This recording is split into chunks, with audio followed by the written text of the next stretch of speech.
What's up, man? What's up? Man, living the dream. It's another hot day. Hot. Oh, Marion, Ohio. Man, good old Marion. Y'all lucky I got my sleeves on.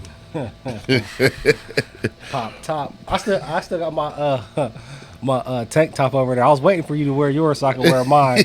I left it up here that way when you put yours on, man. We'll let the viewers decide whose arms are bigger. Next week I'm coming shirtless. So what you want? Fam, popping top. No hat, no nothing. Socks in the jock strap. Big stuffing. Hey, we got the young bull Brennan with us today. How you feeling over there? I'm loving it, man. Loving it. We're going to see if we can get some words out of him today, man. Hey, we got the biggest Jonah. We got Pop Top Dive and Brennan with us. This is the Pushing Weight Show. Pushing weight.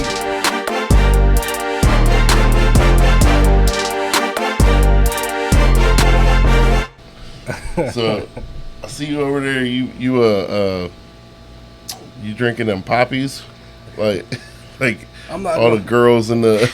No, this ain't no poppy. Come on, man. This is Zevia. Only the selectest of berries and sparkling water from pristine aquifers. Oh, okay. Sponsor. No, man, that's called Zevia. As we talked about before, man, I'm trying to stay on this diet, and my homie Chris, shout out Chris, he put me onto Zevia. It is a 0 sugar soda, and it literally has nothing in it. We were just talking about that, bro. It says 0 calories, 0 fat, 0 sodium, 0 carbs, 0 sugars, 0 protein. It says carbonated water, natural flavors, stevia extract. Is it sweet? Yeah, it's Is sweet. It good? It tastes good. It tastes good. What was them drinks that LaCroix? LaCroix. Yeah, it's just sparkling water with like a hint of a flavor. And honestly, those taste like they put the can of water in the truck and then put some fruit by it. That's how them Bublés. Remember when they came out with like the Bublé? They be like Bublé or bubbly. Bubbly. Yeah. But that's how fancy. that's how them taste. So when I had the Venomycine business, that's when they was like advertising that real big, and then I was at like some nursing homes too, so I had like a lot of females that wanted like 0 sugar and all that kind of pops. So I got some of them, and them things like that's how them things taste like. Bro. Yeah, it just tastes like they're super carbonated. Yeah. And like the flavor is like you said, like somebody just took say lemon lime flavor until somebody took the smallest piece of a peel of a lemon as you can and threw it at it, but it didn't even go in the cup. It hit the side of the cup and fell down. I'm telling you. Like, what type of flavor is this? First time I tried it, I was like, oh my God. They just, like I said, they just put the fruit beside the can and said, yep, that's what it is. You ever had one of them? Yeah. No. You check your diet. Well, hey, we're gonna talk about the one time I had to check this man's diet over here, but it was bad. You be drinking pop? Yeah, sometimes. Yeah. What do you normally drink? Pepsi 0 sugar. I can't do dark pop. It has to be. Dang, so it has to be white. It has to be white pop. I don't know about no white pop. What you drinking and everything? It's got to be clear. Drinking carbonated milk. Put that powdered milk in some carbonated some Zevia. seltzer water. No, you know what though? So I was watching. It was just a little dumbass reel, and it was Bruce from. We always talk about it now for some reason. It always comes out from Cajun, from Swamp Stars, Swamp People. Oh yeah. Remember Swamp Bruce? People. Yeah. The older dude. No, that's not Bruce. That's your boy. Whatchamacallit. Bruce was the dude from. He had like the mullet. Always wore a headband. Always wear a bandana. Heavy set guy. So he was making. He said this is what they called Sprite back in the day. I saw that video. When he took the pine needles. Yeah, he took the pine needles. Put the sugar in it and it fermented it. Yeah. The water. Yeah. He was like, this is what we used to do when we was kids back in the day. We wanted some Sprite. And so you put all that sugar in it and then tightened it up and then let it sit for some days. Yeah, and then ferment. And they he drank it, and everybody in the comments was like, Yeah, that's some. "That dude." Yeah, that's some backyard gin or some, Yeah, some Cajun gin. Yeah, back in the day as a kid, drinking some shine, some pine needle on shine. every day. Yeah, I seen that too. No, I just seen that the other day. Did I send you that or no? You either you sent it to me or I saw it. Yeah. Because I'm gonna say you sent it to me and I watched it because you say I never watched what you sent me. Chill out. But yeah, no, when he first started doing it, I was like, man, this might be because I got a pine tree. I was like, it might be something I try. And then they were like, that's some shine. I was like, oh yeah, I'm out. I ain't gonna lie, cause I seen it this week, like a few days ago, and I've been looking for pine trees. I ain't gonna lie, I want to try it. I always want, cause we got a pine tree at my mom. Well, at my mom's house, she has a pine tree, and just that smell, it just always liked it. That smell, like I'm like when I walk past certain trees and bushes and stuff. Like ever since I was a kid, I'd always grab them, like grab off some leaves and like you know what I'm saying, just like break them apart or something in my hand. Yeah, just destroying nature. Destroying nature. But like to take the fish out the pond and smack it. I wouldn't do that to no animal.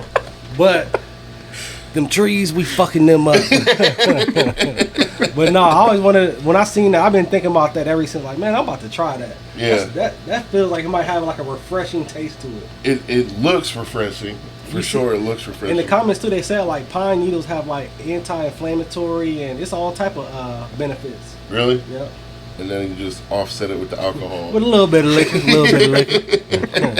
Dad, I swear it's healthy. That sounds like some Colonel Crawford stuff y'all be doing out there in the backwoods of Colonel Crawford. Not that bad. Every time I drive out there, I'm like, are we sure there's a school out here? Like, I'm just driving and seeing. It's kind of like Ridgedale. You just be driving, you're like, I don't even think there's oh, there it is. Bro, before we moved out there, I could never find Ridgedale. Yeah. Like, I only found it like twice because I always knew it was that road with the bridge on it. Yeah. You know what I'm saying? Helmet Ford? Yeah. Yeah. Like, I could never find it. And then, I mean, now, obviously, I'm out there. It's right there. But it's like I could never find that school for nothing. I mean, I never really had no reason to, but like, I think Kingston played out there a couple times, like, youth basketball. You know what I'm saying? Like, 3rd grade, 4th grade type stuff. I was like, bro, where is this school at, man? Yeah. But, yeah. How far away are you from your school? Well, so you're newly graduated this year. Yeah. New Class of what? 05? 25? Yeah. I said Oh, 05. you said 05. Man, I'm class Wait, of well, hold 08. up. When were you born? 2006. Oh, Damn. I hate hearing 2006. stuff. How old were you, or when were you born? 2009. That's crazy. Well, I know when he was born, I popped him out. You popped him out. I shot him out. I was gonna say I've seen that C-section scar on you. So how's it feel being graduated, man? What advice do you got for the young producer back there? It sucks. It really does. I mean, it's not fun. It's not bad, but it's nice not having to worry about school. Yeah. But I would much rather be in school and not have to worry about going to work every day now and just lifting weights. Yeah. It was one of those things. So my freshman year, I remember I wanted to quit football. So because I wanted to work, like I was super money driven, and I was working on a farm, and at that time, like $10 under the table, I was like, I'm banking. Like I'm about to buy my own house, so I ain't gotta live under my parents' rules. Freshman year of high school or college? What were you talking about? High school. Oh, man, High you school. tripping. High school. I was like, yeah, I'm making good money over here. So I remember going to my football coach during camp, like right towards the end of camp, and I was like, hey, because my parents were like, well, if you're quitting, like you have to go tell your coach, like you go tell them. So I walked up to him and I was like, yeah, coach, I think I'm done. And he was like, done? I was like, yeah. He's like, why? What's your reasons? And I was like, I want to make money. I want to get a big old truck next year when I turn 16. And he was like, my parents told me that if you quit something once in life, you're going to quit everything else. That's what my dad told me when I wanted to quit Boy Scouts. And I was like, man, so you're an Eagle Scout? And he's like, no. And I was like, oh, so you did quit.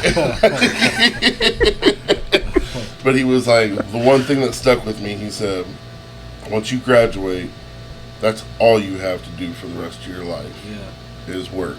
Unless you make something, unless you do something with yourself other than, and he's like, that's all you have to do. And I was like, dang. And then once I graduated and started working, the one thing that hit me the most, now you miss football. Man, well, not only that, but the next year around, I was like, man, we don't get no spring break. Man, nothing. So the other day, me and my homie was talking. This is a guy that I knew since, I don't know, probably like elementary.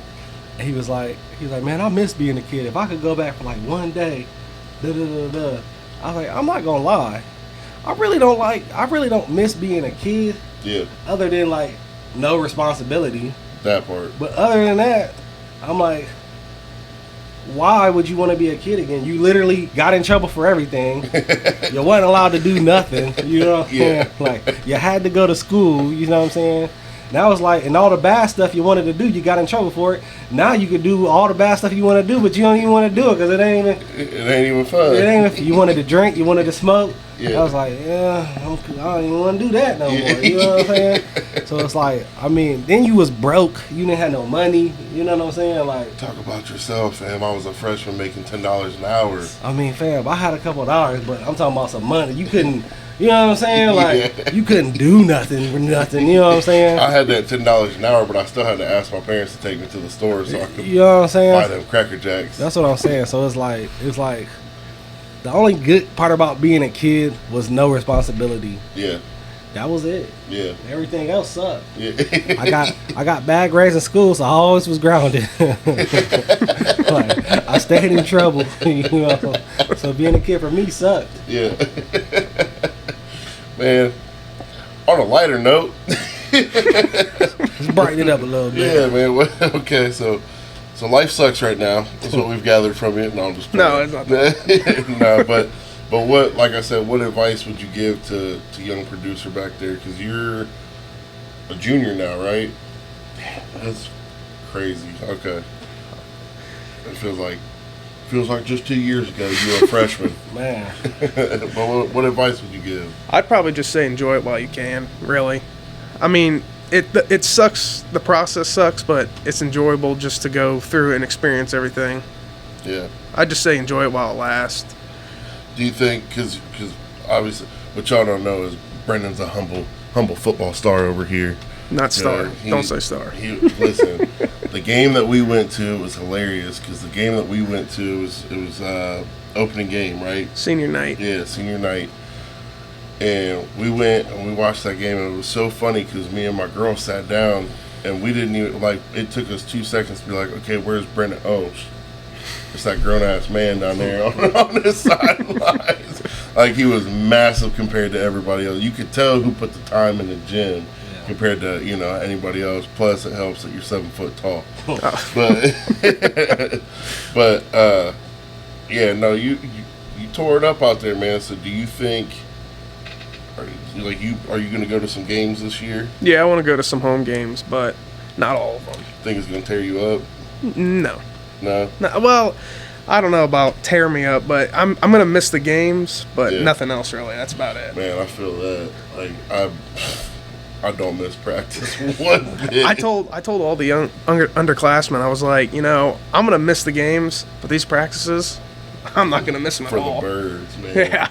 I'll tell you, the one thing that I would say that, like, after graduating, they always, how coaches are always like, you practice hard, practice how you play, And I mean, honestly, if I would have practiced harder, I probably wouldn't be sitting here with y'all because I was a dog on the field during the games. I'd probably be in the league. Okay. I'm going to catch you after we done filming. But no, that I'd say that's like one of my kind of regrets. Like, I really didn't take practice seriously. You know what I mean? Did you? Yeah, I mean, I took it seriously, but I mean, if I took it too serious, I stopped enjoying it. Yeah. I mean, because I was in the boat like with you. I was like, man, I want to quit and go to work, but it's like, But if I quit, then I got to go to work, but I'm going to be doing that my whole life. That's like what my dad said. He said, enjoy this while you can, because you got to work for 50 plus years of your life. This is only for 4 years. Just suck it up and do it, enjoy it. So if I took it too serious, I didn't enjoy it. But if I had fun with it, obviously I enjoyed it more than taking it serious. Yeah. That's what, so like I was saying, my son, he had his first scrimmage yesterday, and I corrected him on a couple things after the scrimmage. And then I stopped myself because I could tell he was just tired, you know, and he was just done for the day. So today, when I picked him up, I was like, you know, I just asked him, like, what do you enjoy about it? You know, and he was like, I loved everything. Of course, he was making up some stuff, but like, I was like, you know, you got that tackle for loss? He was like, yeah. He's like, and then did you see the 3 guys block me and I took them all down? And I was like, I don't remember seeing that play. He's like, you remember me getting that pick 6? I was like, I don't know. I don't think that happened either. I was there for the whole thing, son. Hey, but this is the thing. Back to kind of like the topic we've been on. It's like remembering. You know what I'm saying? Yeah. Like, ignorance is bliss. You always hear that. You know what I'm saying? Yeah. Ignorance is bliss, because it's like, once you know, now you're stuck with it. Man. Good or bad. Yeah. You know what I'm saying? And you can say it in a bad way. Like they say, ignorance is bliss, and once you know what I'm saying, now you know. But at the same way, I look at it as far as like the opportunities. You know what I'm saying? It's like there's certain things, like me and Big Cuz, we always talk about like, dang, bro, if we knew about this 10 years ago, like the things like, so I've been like developing some software, but he been developing some apps and some software for like the last year and a half, 2 years now. And he's been telling me, and now I'm in a position now where I'm developing a few apps and some software, and it's like, man, if we knew this 10 years ago, like, but it's so crazy because it feels like you're behind, but you're really not, because everybody. So when I told you I went to that summit, and these are like the top 1% of the 1% was at this summit, and every AI, but they still don't understand it. Yeah. So, like I said, the Haslams, that's the people that own the Browns, Bucks, and all that. So they guy was like, it's so fun. I mean, he's an older guy too. So he's like, what is AI? How is AI? Are you going to use AI in your operations for, you know what I'm saying, your sports teams? Da, da, da, da. And he was just like, I guess it's some big summit that like the 1% go to, the billionaires go to, that it was like some super tech summit. He's like, we just got back from the so-and-so summit, and you know, everything was AI based, and they wanted you know what I'm saying? Because they're trying to sell at this summit, they're trying to sell it to the big organizations, you know what I'm saying? To integrate into their systems. And he was just saying like, yeah, it's something that obviously in the future that is going to integrate into our systems. Is just figuring out how we can integrate it, you know what I'm saying? How it best work for us, you know what I'm saying? But just the way he said it just sounded like I would say it, because it's like, you know what it is, but you don't know what it is, but you don't fully understand it, but you know what I'm saying? So you know what it could be. You know what it could be. And that's where I'm at with it right now. It's like starting to try to understand like how we can utilize it in our system, you know what I'm saying? Yeah. But yeah, I actually just had, it's so funny that you said that, because in a group message yesterday, somebody had hit it and was like, damn, he's like, personal training is going to get really hard unless you have the accolades to back your system up. Yeah. He's like, because I just put in, you know, such and such a prompt for a program in the Chat GPT. He's like, and it spit the whole thing out, 8-week program, percentages and everything. Yeah. He's like, you know, as a new personal trainer, if you don't have any accolades behind you, anybody could do that. Anybody could do that. Like, why am I going to pay X amount of dollars for you if I can just type this in? And so I did that months ago. I was just sitting there thinking, when I ride my bike, it gives me like my best thoughts. You know what I'm clarity. saying? Yeah. And I'm sitting there riding my bike, and I'm like, why wouldn't I'm just about to put a program in the Chat GPT. I'm like, I'm 235. Like I ain't got you sitting next to me. I was like, I was your Chat GPT. I'm 235. I'm trying to get down to 205. This is what I do. This is Bro, spit out a full program, percentages, supplements I need to be taking, like vitamin wise, what I need to be taking, what the vitamins are going to do for me. You know what I'm saying? Yeah. And like you said, spit out an 8-week program. This is what you need morning, and then I was like, make me a diet too, a diet to go with it. Yeah, I was literally so last week I had seen a dude at open house who's a dietitian, and I was like, you know what, I should hit him before I found out that my thyroid medicine's all messed up, and that's what's causing my weight gain. I was chill out. I already put the fork down too. But I was like, I might hit him up, you know, and then my ego got in. I was like, no, I know what to do. And then they hit me with that whole, you know, Chat GPT, and I was like, why don't I just put, here's what I weigh, here's what I want to weigh, here's what I, you know, do for training, here's the protein that I think I need, spit it out, you know, give me a diet plan. So I might end up doing that and see what it says. I mean, I do got to do. But you know, it's crazy. I didn't tell you none of these topics for today that I had. No. What's that bottom for? Using Chat GPT the right way. Using Chat GPT the right way. So it's like, I mean, anybody can use it any way that you want to use it. You know what I'm saying? It's funny. So I had like a buddy of mine. We was talking. I ain't seen him in a minute, and I was telling him about one of the apps I was creating. I was like, you ever heard of Chat GPT? He's like, yeah, bro, I just heard about it this week. I just downloaded it. I'm like, even Kingston laughed when he said that. Like, you just heard of it? You just downloaded it? And this is not like a under the rock type of guy. Old head. Yeah, this is like a guy that, you know what I'm saying? Yeah. Like entrepreneur, been a successful business owner, you know what I'm saying? He said he just heard about this last week. That's crazy. And just downloaded it. But then some of the stuff that he told me he was using it for, I'm like, oh, yeah, you tripping, bro. I was like, you tripping. So I was trying to help him create his app. You know what I'm saying? Because that's how I created some of the things I got going on. And I was trying to help him create that. And it's like what me and Cuz was talking about was, like, some people just literally use Chat GPT as like a smarter Google. Yeah. It's just a search engine for them. Yeah. Like, bro, there's so many things how you can, and I know I'm not, and that's what I say, anybody use it the way they want to.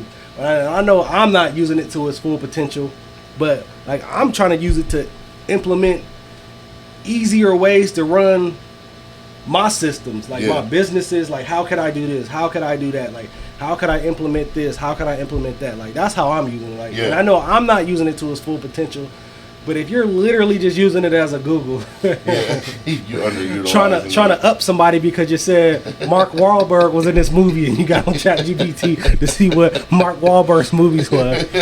Yeah, you're not using it right. Yeah, no. Did you ever use that during you done got your diploma, so you can say it. Oh yeah. Oh yeah. We so Pioneer, we had like online schooling, and all the assignments were online. So you know how like there's a 9-week program for each week, and then you go get your grades. Yeah. They sent all 9 weeks worth of work out in 3 categories: math, science, and English. Okay. And you could do however much you wanted. I didn't have the premium Chat GPT, so I wasn't able to do like all the assignments at one go. Yeah. But I would just copy and paste, put it in there, gave me the answer. I got all B's and just walked away and left it. Hey, there you go. See, I just had to do it to work. For work. Yeah. Yeah, you did it the smart way. B, C, you feel me? You don't want to get A pluses. I'm gonna tell you something. I remember when I was in high school, I remember one of our teachers said that they had a program that they knew if you plagiarized your work. They were lying to you because back when you was in school, you still had the transfers with the projector. Nah, you know something crazy back when I was in school? Bro, I remember I used to take, because my printer would always be messed up at my house. Bro, I used to take it home. I used to write my work at my house and put it in a floppy disk. And take a floppy disk to school. Do you know what a floppy disk is? I've heard of them. I haven't really seen them before. So. Bro, I swear on everything, bro. I used to always write my papers at my house. Yeah. Put them on a floppy disk and take them to the library at school and print them out. It's so crazy to I mean, just like. And you gotta think, bro. A floppy disk is like 5 megabytes. Yeah. Like, it's not even like a gig or nothing. You can get USBs that are like 30, 40 gigs. Yeah. You know what I mean? Like, it's so crazy to see how like, even from when I was in school to when you're in school, like the difference in technology, You know what I mean? If we'd have had ChatGPT, I wouldn't have had to fight for eligibility my junior year. Man, hey, on everything. But so some years back when I first was trying to write my first book, so I was looking for softwares. I forget the name of the software now, and I couldn't find it. I mean, I was looking for softwares to help me write my book, and then I found it, and then literally, bro, you can put in anything, and it'll tell you where it came. So if it like any sequence, so like say if you plagiarize anything, you know what I'm saying? All you got to do is copy and paste that shit in there, and it'll tell you where you got it from. Say New York Times, any publication. It could be a lowrider magazine. Yeah. Like, and it'll tell you, it'll pull it up and pull it up the article in the magazine and all that shit. Yeah. So I'm like, dang, the teachers wasn't lying. They really did have some software that told you that. Well, hey, I tell you what, they didn't use that at River Valley because I had my junior year. I had done a paper. We had to do a persuasive essay in English my junior year. Well, fam, they knew you was lying just because you talk like Forrest Gump and you on there using words like expeditiously. They knew you ain't write that. Forrest was a smart man, okay? And he does know what love is. But I did my paper. Now, everybody had already told me, like from the senior class, like if the teacher does not agree with your subject, you're not going to get a good grade on it. My subject was why steroids should be legal. Yeah. Oh, you tripping. And I basically plagiarized my whole thing off of the movie Bigger, Stronger, Faster. Yeah. And I mean, I got a D on it, and I was like, how did I get a D when I got all of my information from a documentary? So like, I'm sure she could have, put, because she kept saying like, oh, you didn't cite this, you didn't cite that, and I was like, I put. It's all one thing. I just put what I got. Movie. I put order the DVD from Netflix. That was before your time too. Man. Order the DVD from Netflix and go to hour 1 and minute 20. Okay, this dude said it. She didn't put it in that plagiarizing thing. She gave me a D. I was mad as hell. Yeah. I was like, hey, you know something crazy? Speaking of Forrest Gump, that's one of my favorite movies. But I had seen a reel saying that there's a book. Like, Forrest Gump? Yeah, that's what the movie was written off of, the book. And that's not really what the whole movie is about. They said they just turned it into a love story. But if you read the book, the movie's not even about that. I don't even know. Did you? So they said the movie was about. They said they had the script for years before they ever did it. And Tom Hanks wasn't supposed to be Forrest Gump. And then they said that they couldn't, like, nobody wanted it. Yeah, nobody wanted it. Yeah. Damn, that's crazy. It is a book. Yeah, they said that nobody wanted it, and they hired, like, one of the best film writers to, like, edit it to make it, like, a better movie. And they said they turned it into the whole Jenny love story type of deal. But they said that's not even what it was really about. That's crazy. I mean, I'd never read the book. I know. I didn't want to read the book either. I was like, hey, when I heard it, I was like, that's believable. Yeah. I believe you. I'm not going to get the book. I believe you. Yeah. It's funny, a comedian did a bit back in the day. They were like, they would, during school, they would always say like, oh, but the book is so much better than the movie. The book is so much better than the movie. And he was like, oh, yeah, because the book has pages. Yeah. Great. He's like, they told us to read Jaws. He was like, the movie's got a 300-foot mechanical or a 30-foot mechanical shark, but oh look, I'm lost in a world of wonderland, Mr. Smith. Like, in these pages, like, I ain't gonna read the book if there's a movie. I'm gonna go ahead and hit the Cliff Notes online. Hey, goddamn. Watch the movie. I'm gonna tell you what though. So we took a class. My sophomore year was one of our football coaches taught the class, and and it was we watched Forrest Gump.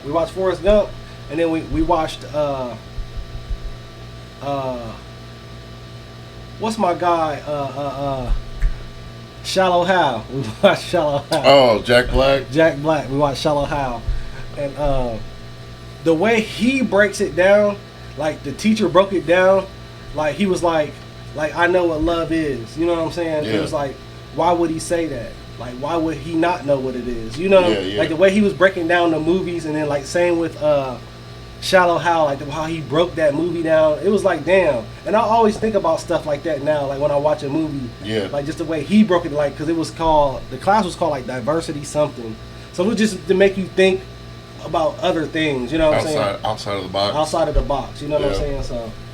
Now you went to Pioneer. Did they have? That's kind of like Tri Rivers, right? Yeah, exactly. Was that class in high school?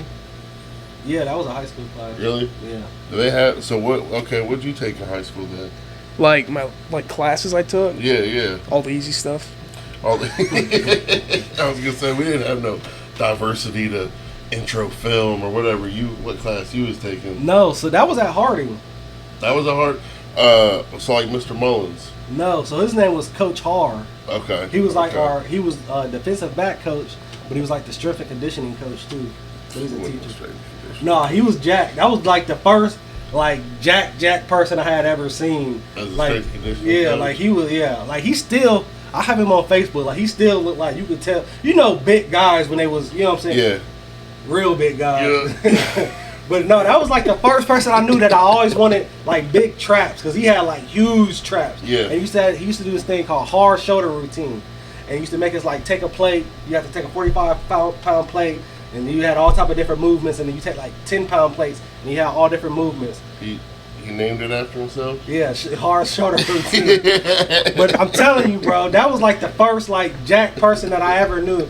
I'm like, dang, bro, that's how I'm trying to get. Listen, this dude, he's about to take over and help out with his high school's lifting.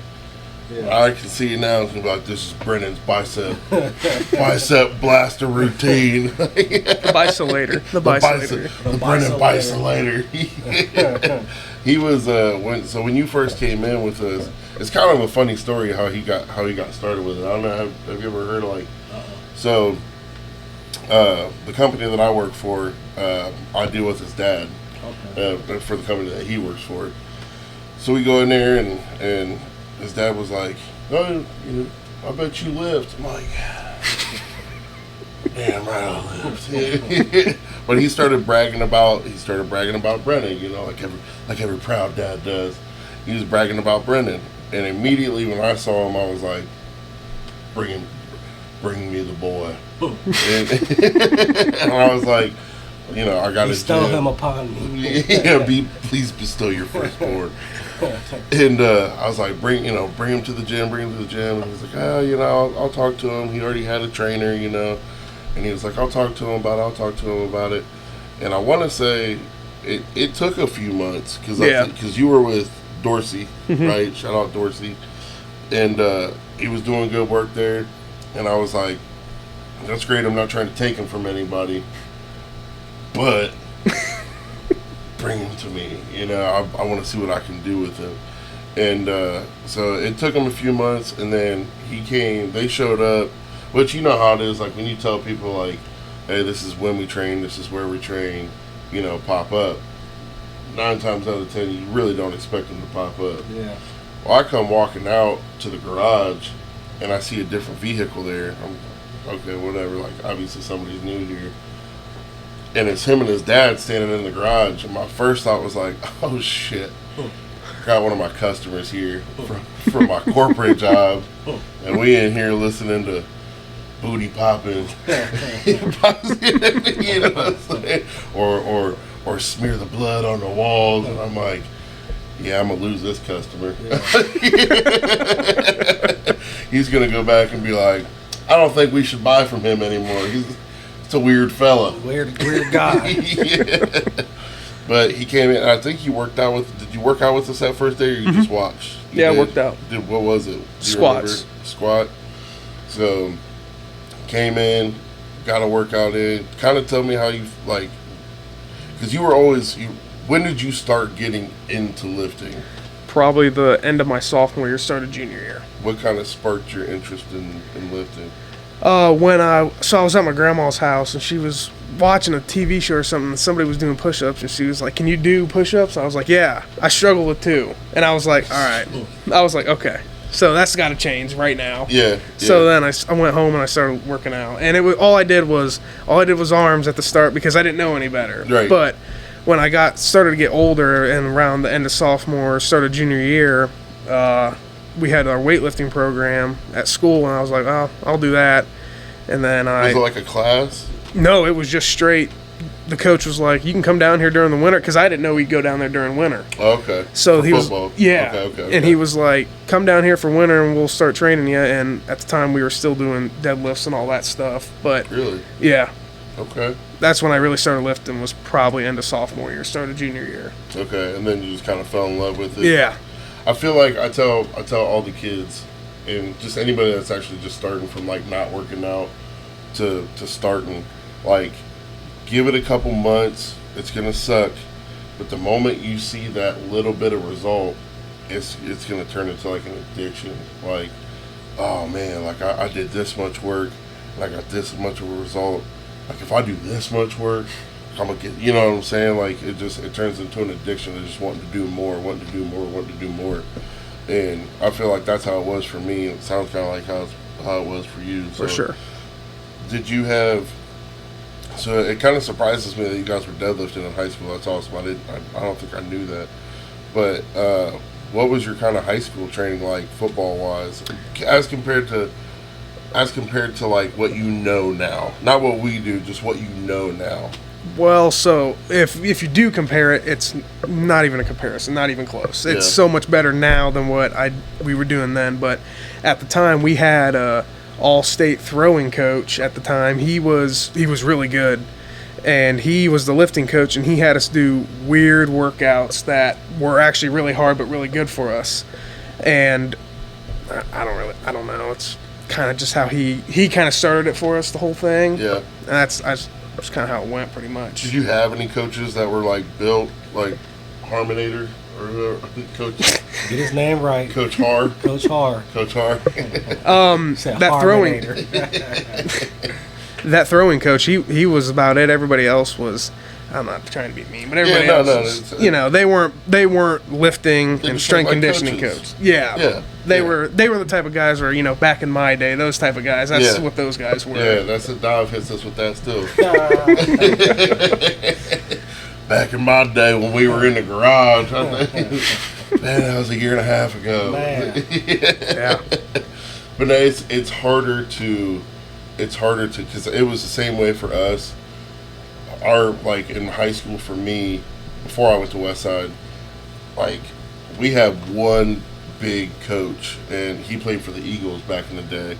And like you said, like you can tell, like, an older guy, like, you can tell if they lifted back in the day, you know, and he just always kept that size, you know what I mean? But he didn't write the workouts. He was kind of hands off of it. He was just there. And our other coach did write the workouts. And again, like, you look at that coach and it's just, you're just like, if this worked for you, I don't want to do it. Like, you know what I'm saying? Like, I'm sorry. If you said this got you great gains, like, I'm trying to do the exact opposite of it. Okay. So it's harder to listen to somebody that doesn't look how you want to look. Yeah. But you still have to do those, because what I got told in school when I did start going to Westside, and I came back, I would always bench on Saturday mornings down there at Westside, and I would come back, and like Mondays would be like our bench day, and I wouldn't do the bench workout. I would do just the accessories. And my coach came over to me and he was like, I didn't see you bench today. And I was like, yeah, I benched Saturday. Where? And I was like, well, down in Columbus, you know, at Westside. And he was like, well, then I guess you can just play for Westside's football team. And I'm like, I hate when coaches say that. Seriously, coach?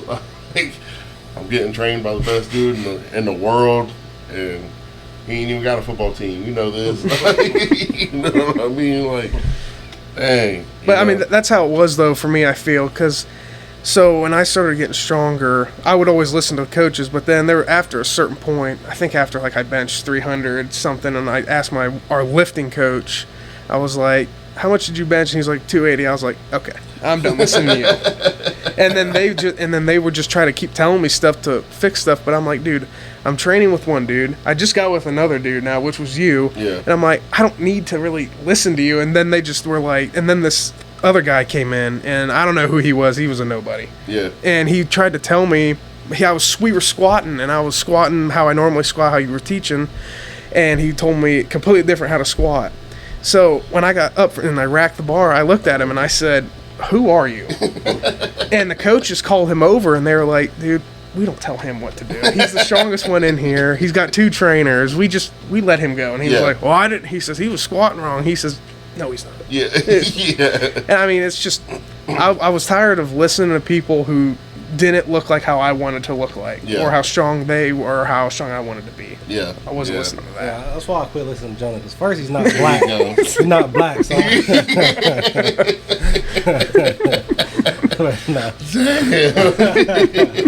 but no, bro, that's exactly it. And I was just like, it's the same with everything in life.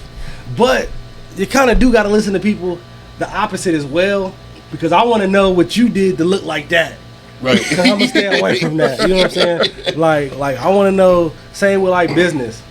I'm gonna listen to the guys that's super successful, and I'm gonna listen to the guys that's not, because the guys that's not, they're gonna tell you the pitfalls. Yeah. So now I know, like, okay, let's stay away from that, because that didn't work for him. I mean, it might not have worked for him, it could work for me, but hey, if he said if I stick my toe in there, some crocodiles, I'm not gonna stick my toe in there. I'm lightweight gonna believe him. Yeah. You know what I'm saying? Flat out. So it's like you gotta do both. You can't just write nobody off just because. You know what I'm saying? Yeah. Because everybody got some type of knowledge and experience, even if it's bad. You know what I'm saying? Yeah, absolutely. And that, like, when it comes to lifting, I had a dude when I was in high school, just at a local gym, that he would tell me, like, hey, you don't need that arch in your back. You don't need that arch in your back. Da, da, da. I'm like, okay. And then he explained the whole reason why. And I was like, okay. And he was like, yeah, that's why I don't bench anymore, because I've blew my shoulder off. And I was like, yeah, because you had a flat back. Like, you know what I mean? Like, okay, now I see why you don't do what, and it made sense to me as to why you're not doing it like that, or why you're not benching anymore, because you fully believed that this was the proper way. And now look at you. You know what I mean? But yeah, high school was one of the harder times when it came to lifting, just because you're trying to find your way, and when you got guys like myself and like Dorsey, because Dorsey's a big dude, and he's built. And he obviously knew what he was talking about. And then, like I said, you got the coaches that I feel like when it comes to the coaching aspect, it's kind of I use the term ego loosely, because when you say ego, it kind of gets like a negative connotation. But it is kind of I know for a fact when it came to my coaches, it was an ego thing, because when I told him, I was like, hey, Louis Simmons told me that you guys could all come down next Saturday for free. He'll talk to you for hours on end. He's got DVDs. He's got books. Like, Lou told me, like, if the coaches want to come down, like, they can talk to me. I'll talk to them through a whole workout, da-da-da. And I was like, holy shit. And I went back and I told them, and my coach looked at me and he's like, do you know how many All-Ohio athletes I have off of this training program? And I'm like, you know how many more you could have? do you know how many NFL teams and college teams Lou has trained? Like, but all right, you know best, coach. No, you just reminded me. We was talking about this kind of earlier, but I literally was just telling my wife yesterday. I was like, I had seen a reel when it said, bro, I was really beefing with a 40-year-old teacher when I was 14 years old. Like, bro, like, and that's the crazy part about it is it's like, think about it now being in your 30s, you know what I'm saying? Yeah. Like, and him still being like right out of school. Yeah. It's like, why is a 40-year-old man beefing with me? Mm-hmm. Why? You know what I'm saying? Literally, physically, and almost mentally never left high school. Yeah. It's so crazy you said it, because I had a teacher, as God is my witness, and Mr. Stuckman, I call him out on it. He was fresh out of college, and he was a trigonometry teacher. So he automatically thought that he was the smartest cat in the building, and then some. And I mean, I might have been a little class clown. Not in his class, because there ain't no way in hell I was even touching trigonometry. I was about to say that. I wasn't in this class. I was outside of it, waving at people that was in it. You know, like, but I swear on everything, he told me that I would never amount to anything in life. And the year after I graduated, it was like a year and some change. I bought my first brand new truck, and I went to the school for something. I can't remember what it was, but I went to the school for something. I think I was bailing my little brother out home, getting in trouble. But I saw him in the hallway, and I said, he was like, "Jonah, what are you doing here? I thought you're supposed to be out of here. What are you doing?" And I was like, "Mr. Stuckman, I'm glad I saw you. I want to show you something." He's like, "What?" So we walked to the front. I parked right out front. Electric blue 2014 Silverado. We walked out towards the front. I said, "You see that truck right there?" He was like, "Yeah." I said, "That truck costs more than what you make in a year, and it's mine. Thanks for telling me I'd never amount to anything. Have a good day, Mr. Stuckman." "Congratulations, Jonah." And he walked off, and I was just like, "Hell yeah, I got him back." Yeah. But now he's got tenure. He probably making he probably making a little 70, I'm about to 80. say the truck got repossessed. But I had it at the time, okay? I had it at the time. I didn't dare pull back up in my Corolla, okay? Yeah, no, I'm going to tell you, bro, the funny thing about that is like,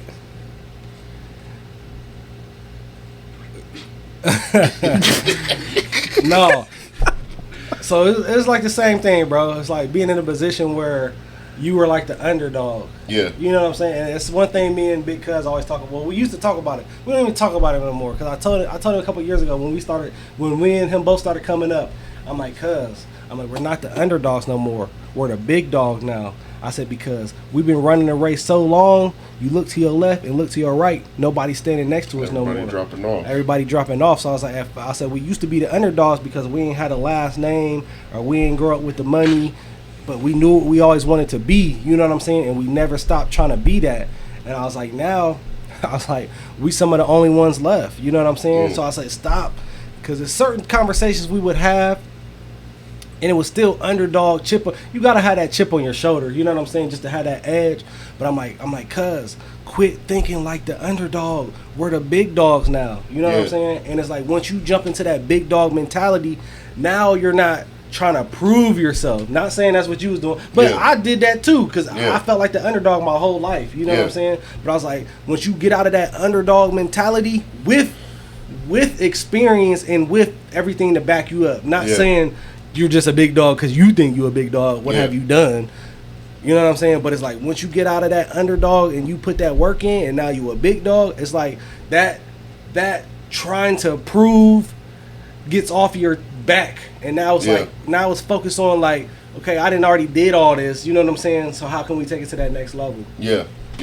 It's like staying in the conversation, keeping the conversation alive keeps you slowed down. Yeah, keeps you stuck. There. Yeah, keeps that spirit on you. Keeps you know that what I'm saying? Spirit on you. And for sure. that's what it's about, bro. Once you break, and it's like having them childhood traumas with your parents, and you know what I'm saying. Now we're getting older, and this is stuff that we don't talk about, but it's like forgiving your parents for not buying you that bear in a big blue house dog, or not even that, having them, you wanted them J's every time they dropped, or you wanted this every time it dropped. You know what I'm saying? Like, hey, now that you adult, that you see, like, hey, you gotta work for that. Man, that stuff is expensive. You know what I'm saying? And your parents provided you with the best of their abilities at that time. So it's like getting out of those traumas and just realizing as an adult now, you know what I'm saying? Yeah. What you can do to better your circumstances and not keep blaming what used to happen. You know what I'm saying?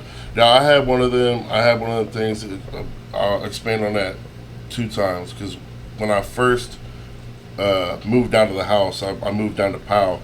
Me and my dude was splitting an apartment down in Powell, and I was just bouncing at a club down on campus. And I'll never forget going to buy my own food, and I'm going to tie this into you, because when we first started training together, your dad called me up, and I was like, uh-oh, here we go. We're not going to use you anymore. He was like, hey, I just wanted to say thanks for having us up. he loves it, and fuck you because I gotta buy $300 worth of groceries this week because this dude's eating the damn house out. You know what I mean? But when I moved out, I remember going shopping for the first time, grocery shopping, and I called my mom and I was like, "Are prices different in Powell than they are in Marion for groceries?" And she's like, "No, why?" And I was like, "You mean to tell me that bag of chicken strips is $14? Man. I'd eat that in a day." Yeah. And she's like, "Yeah, I know. Like that's why we never had no money." Yeah. And then once I had my kids, I was one of the things like because growing up like there was 5 of us, you know what I mean? So money was scarce, and it just was, you know, it is what it is. It just was what it was. So like going to the gas station, if we got something from the gas station, whether it was a drink or a Slim Jim, like shit, that was a good day. Like, man, Dad found $20 in the parking lot. Like, we can get to Little Debbie, you know. But when I started, you know, making a couple dollars here and there, I made a promise to myself that every time we go to the gas station, if my kids want something, they can get something. Because growing up, that was a treat, and I don't want that. I don't want them to feel like that's a treat. And it's not saying that the way I grew up was you know, bad or anything like that, or, you know, my parents were just a little more stewardess with their money than I seem to be most of the time. Man. But that's one of my goals. That's one of the things, like it's a little thing that drives me in making money is like I want to make sure that no matter what, when I pull up to the gas station, if we got the kids and they want a Slim Jim or they want a little pack of donuts or they want a Gatorade, like, yeah, I got you. Yeah. You know. Now it's to the point we got 4 kids. It's like we got water at home. Man, you don't even want nothing. You just want something because we're here. Man, we walk in like, "Dad, can we get Gatorade?" Like, we got Gatorade at home. It just don't have the blueberry flavor in it. Okay, it's just water. Yeah, I was about to say it's just called water. We got Aquafina Gatorade. Okay, but have you experienced that? Now that you're still home, right? Okay, so that's gonna be one of my things for you when you finally get out the house. And I was telling my little brother this too because he's talking about getting out. I'm like, take about 2 to 3 weeks. Take about 2 to 3 weeks and don't eat anything other than what you buy. You're working just to buy food, bro. Like I told him, I was like, even when you stay in the mom and dad, just take 2 to 3 weeks of just eating what you buy for home, and make sure that you can do it on your own. Because food's one of them things that when I moved out, I was like, okay, I got money for, you know, the mortgage, I got money for the insurance, for car, for the house, you know, for this, that, and the other, and I laid out all my bills, and I was like, okay, I'm good.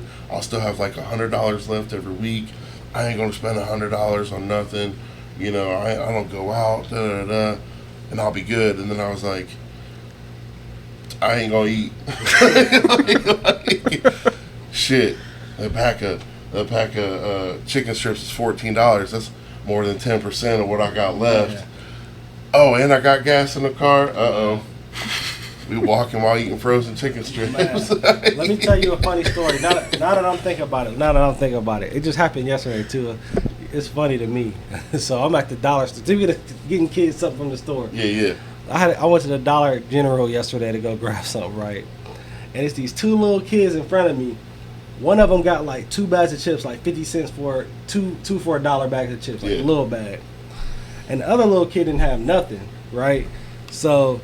But they're sitting there playing with candy bars in the line. You know what I'm saying? Like that's all they got is just these 2 bags of chips. And it was, like I said, it was like the 2 for $1, like little bags of chips. So I'm like, man, I'm about to let them grab whatever they want. So I had to tell the other little homie, I'm like, you get whatever you want. The one that didn't have nothing, and I was like, I'll pay for what you got. He's like, I can get some chips too? I'm like, yeah, go get some chips. I already knew what he was doing. I already knew what he was doing. Because he was taking forever. I was like, oh, this little dude about to come back, watch. Man, he came back with a family-sized bag of Funyuns. I'm talking about this little homie had like the little Funyuns and a little bag of Doritos like this big. He came back with a big old bag of fat onions like this big. But I ain't care. Yeah. You know what I'm saying? I wasn't tripping. And so then they bought their stuff and just walked out. And I'm sitting there. I had a couple things and I'm paying for my stuff. So then by the time I made it to the door, I seen them. They had another little homie out there.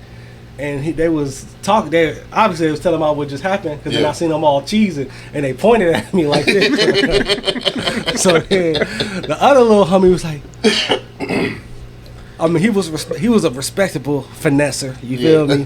He was like, "Excuse me, sir, did you just buy my friend some stuff?" I'm like, "Yeah," but I had already synced it. I already knew what was happening. You know what I'm saying? Already peeped the scene. You feel me? So I had like it was like $5 or $6 like loose dollars in my pocket. So I had already had it like in my hand ready. Yeah. So I was like, huh. And then he was like, thank you. And then they ran back with his little homies and they was like cracking up laughing. I was like, dang, I done really got finessed by 3 11-year-olds.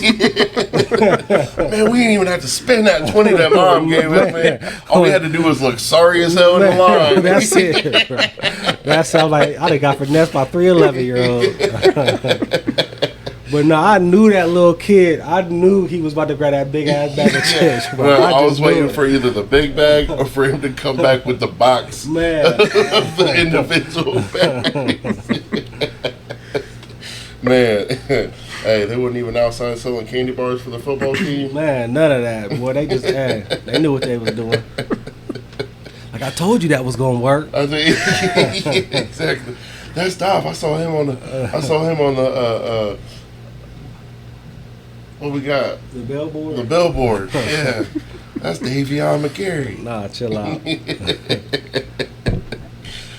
So, speaking of food, so we had to have a very stern talking with Brennan. Come to Jesus moment. Yeah, some months ago. Because he had been training with us for a year. A year. And he come to me and he was like, I feel like my numbers aren't progressing like they should. And I was like, yeah, I would agree with you. And I was like, what's your diet like? Like, what's your protein like? I eat good. Like, I eat. And I'm like, okay, take me through your day. And he's like, in the morning I have a protein shake, right? And I was like, okay.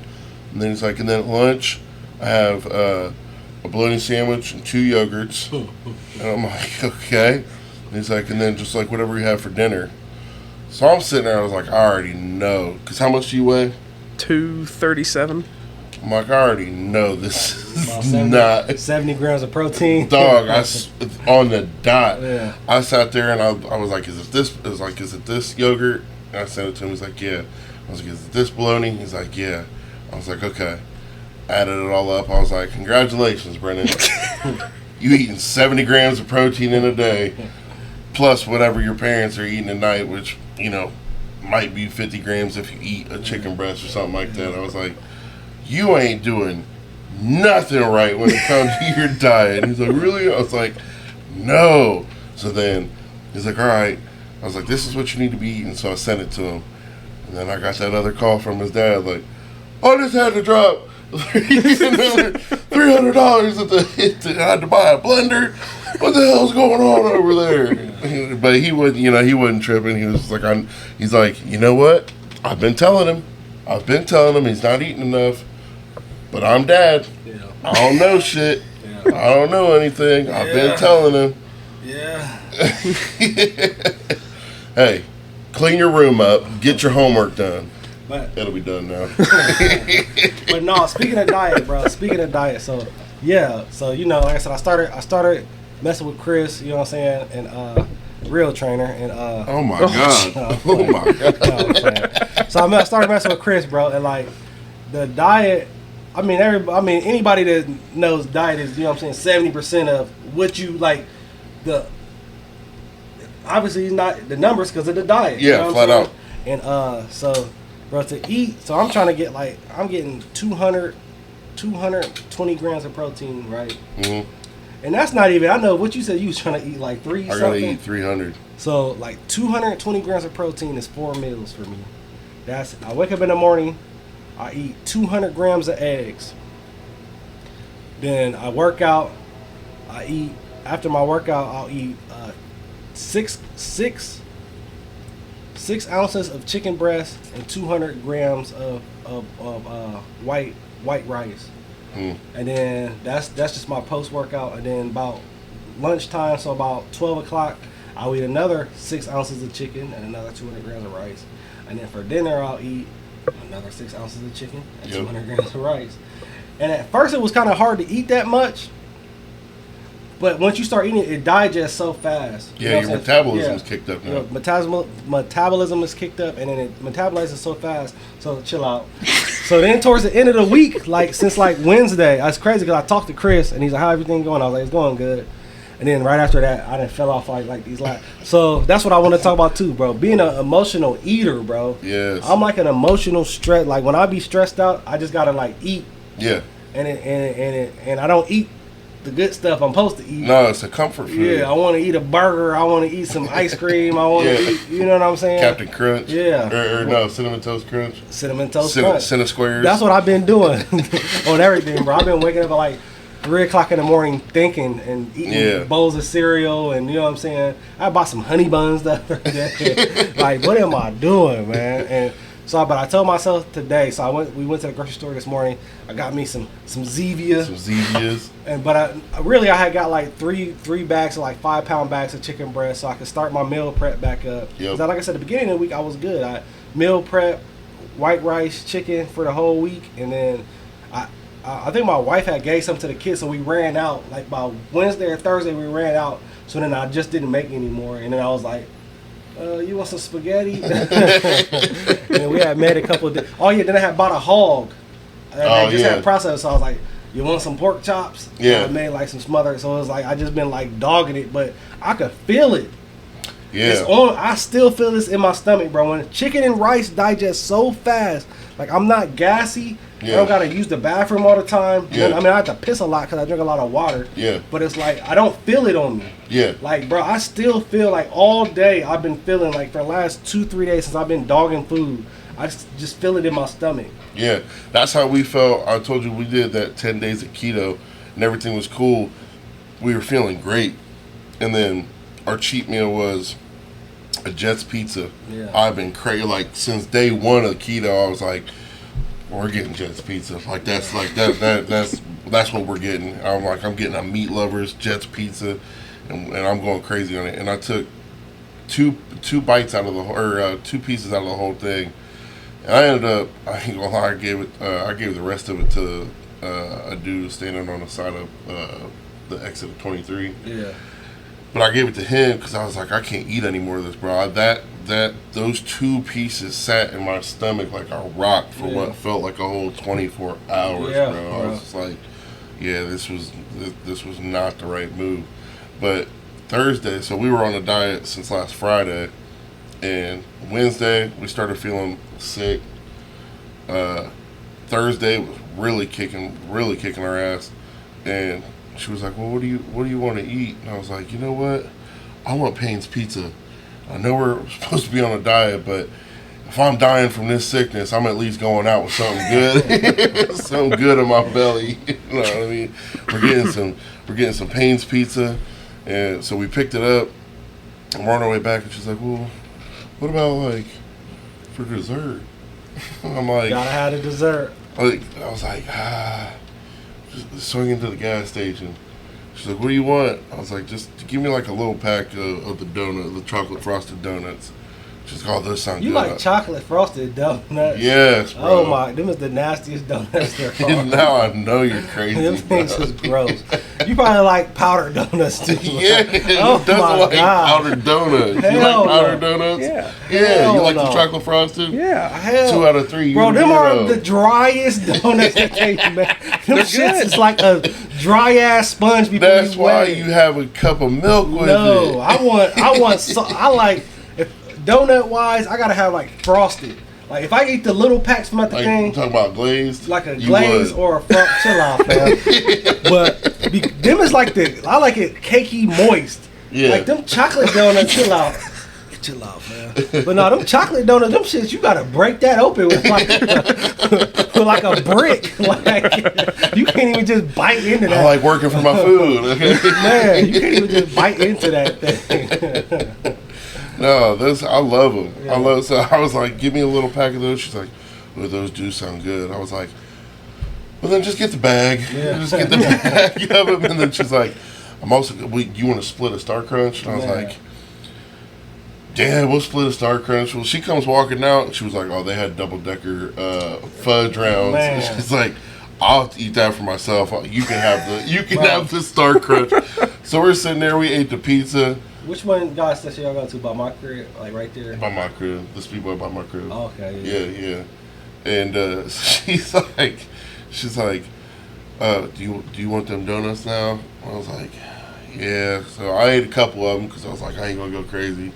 And I was like, oh. Woke up in the middle of the night. That Star Crunch is in there though. That Star Crunch is in there. So went and ate the Star Crunch, and then yes, I swear on everything, middle of the night I walk out there and I'm like, man, some Fruity Pebbles sound divine right now. And I was like, nope. Eat the donuts. Eat the donuts. Bro, but listen, why does... So I did like...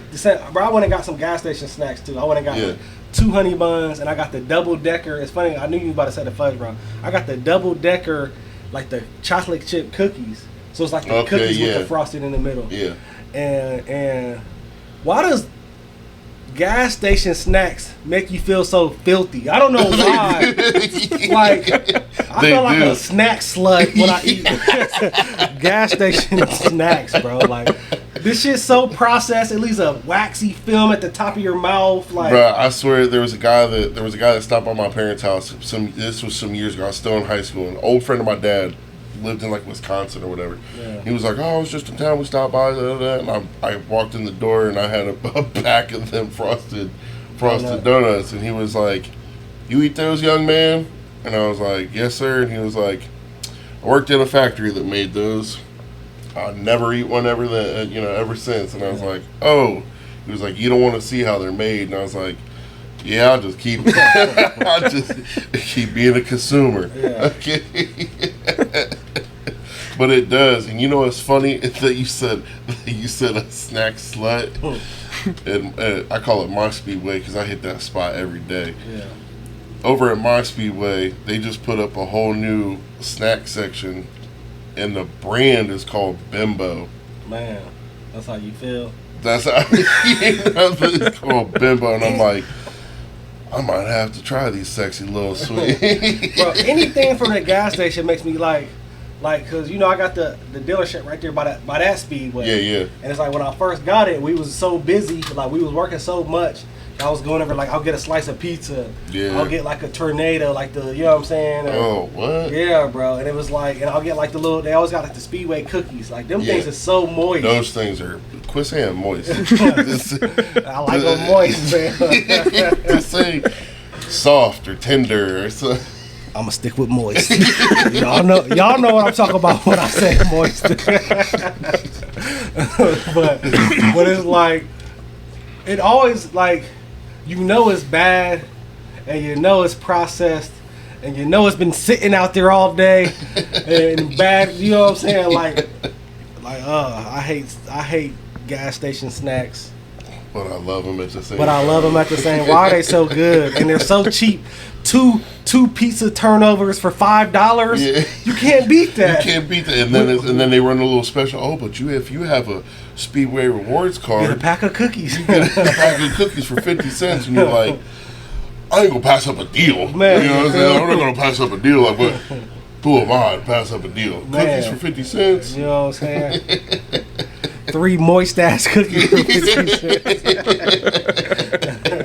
And I get 20 cents off a gallon off my tank if I use my Speedway It's card. a win-win. Like, why would I not buy that stuff? So listen, as you're getting further into your adulthood, don't turn into a gas station slut or a snack slut. Not no lot lizard. Man, I was about to say that's called a lot lizard, sir.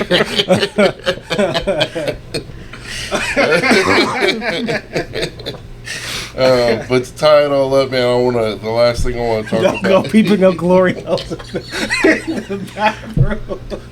Okay. Eating your Bimbo snacks.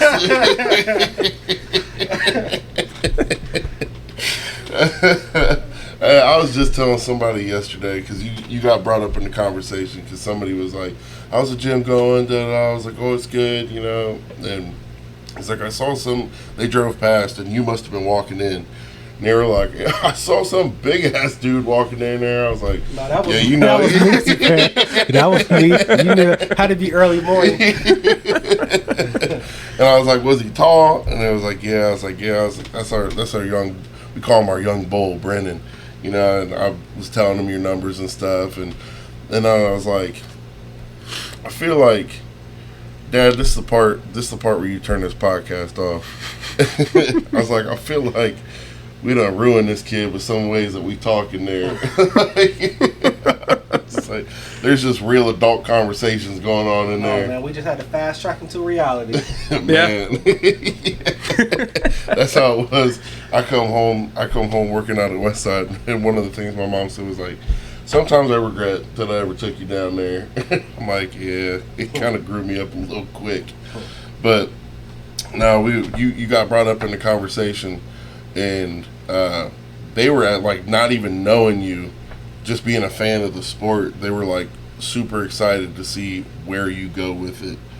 I wasn't hyping you up that much, but Right. What do you foresee in your future? Because one of the things about Brennan was, like we was talking about football. We were like, man, as soon as football was over, it was tearing me up, this, that, and the other, But I knew I always had lifting. Football was my passion. I should say football was my love, but lifting was my passion. Yeah. And so I was tore up about football, but I knew that I had lifting, to always keep going. And then there towards the end of your senior year, I was like, man, are you starting to get sad? You only got a couple games left, and you were like, I'm definitely gonna miss it. I'm excited about the games, but I'm ready to lift. I'm ready for that next step. I'm ready for that next level. You know what I mean? Because you got that competitor in you. Yeah. So like, what do you want to be? What do the viewers should be looking out for from old Brennan? I don't really know. Probably just trying to get bigger, stronger, as fast as I can, as safely as I can, obviously, without getting hurt. Yeah. Like stuff in the gym wise, like numbers wise. I would love to this year. It'd be awesome. My dad talked to you about it. I would love to be able to do raw 715-pound deadlift. It's gonna be hard. I know it's gonna be hard. But I would like to try to get it at least this year. If I don't get it, oh well, I'm just going to keep working for it. Yeah. But that's my big goal. And then, like, for bench, it'd be 405 probably. Squat could be anything, really. That's probably my weakest link lift. But really just getting bigger and stronger. That's what to look out for, I'd say. Now listen, me being his coach, okay. Y'all notice he said 715 deadlift. My best is 710. Yeah, board wise, yes, and on the board, yes, I know. Listen, no, that's my best. That's my best deadlift ever is 710 in competition and in gym period. So I think over the next 6 weeks, like, we're just gonna take a step off of deadlift and just you said squat was your weakest. Oh, for sure. Yeah, we're just gonna focus on squat. They didn't already took you off the board, didn't your boy Mason? No, he didn't take me. No. He didn't take me off the board. Okay, I'm still on the board at 275. But he's at 242. He got 10 pounds on me on squat. But it's because I bombed out at the WPO. Wait till they see this bench I'll put up and your ass gonna you might as well just be a commentator up there. Damn. Do you plan on doing the October meet? I would like to, yeah. Okay. We hadn't really talked about that, so I wasn't sure if that was the next move. Yeah, I would like to. Sleeves or wraps? Probably wraps. Yeah. I'm not a fan of the sleeves as much. I like the wraps more. Yeah. Our last guest that we had on here, man, he was telling he does sleeves, and he was what did he say his training sleeves. He's a big dude. Yeah. His training sleeves were 7X, Yeah. and his competition sleeves are 6X. Yeah. And he was like, it is a freaking, because you were trained. I mean, you trained in briefs with us and stuff for a minute, and then you went back to Raw. So, like, getting into that gear, you know how like some days it was just tight. Oh yeah. Getting into that stuff, it was just tight. And I was like, dang, I couldn't imagine like 6X sleeves, like having to have 2-3 people pulled off, just like it was with the briefs and stuff. Oh yeah. But no, I'm excited for you, man, and I'm super happy that your dad brought you out that one time, and it's just kind of been history since. But everybody in the gym's got high hopes for you because you got that drive, and I'm excited to see where things go for you, man. Me too. Yeah, for sure. So, well, listen, you got anything else there, old Poppy Dog? You know what I'm saying? We got some new shirts about to drop. New Outsiders Not Welcome about to drop, new design. So. Yep. I just dropped another one this week. I didn't tell nobody. I think I told you. Who won the shirt? I gotta do that drawing. I was sick Friday, y'all. My fault. I'm gonna do that. Dang. I'm glad you said that. I'm gonna do that today as soon as we get off here. So we're gonna do the drawing for the shirt, for the Outsiders Not Welcome shirt, man.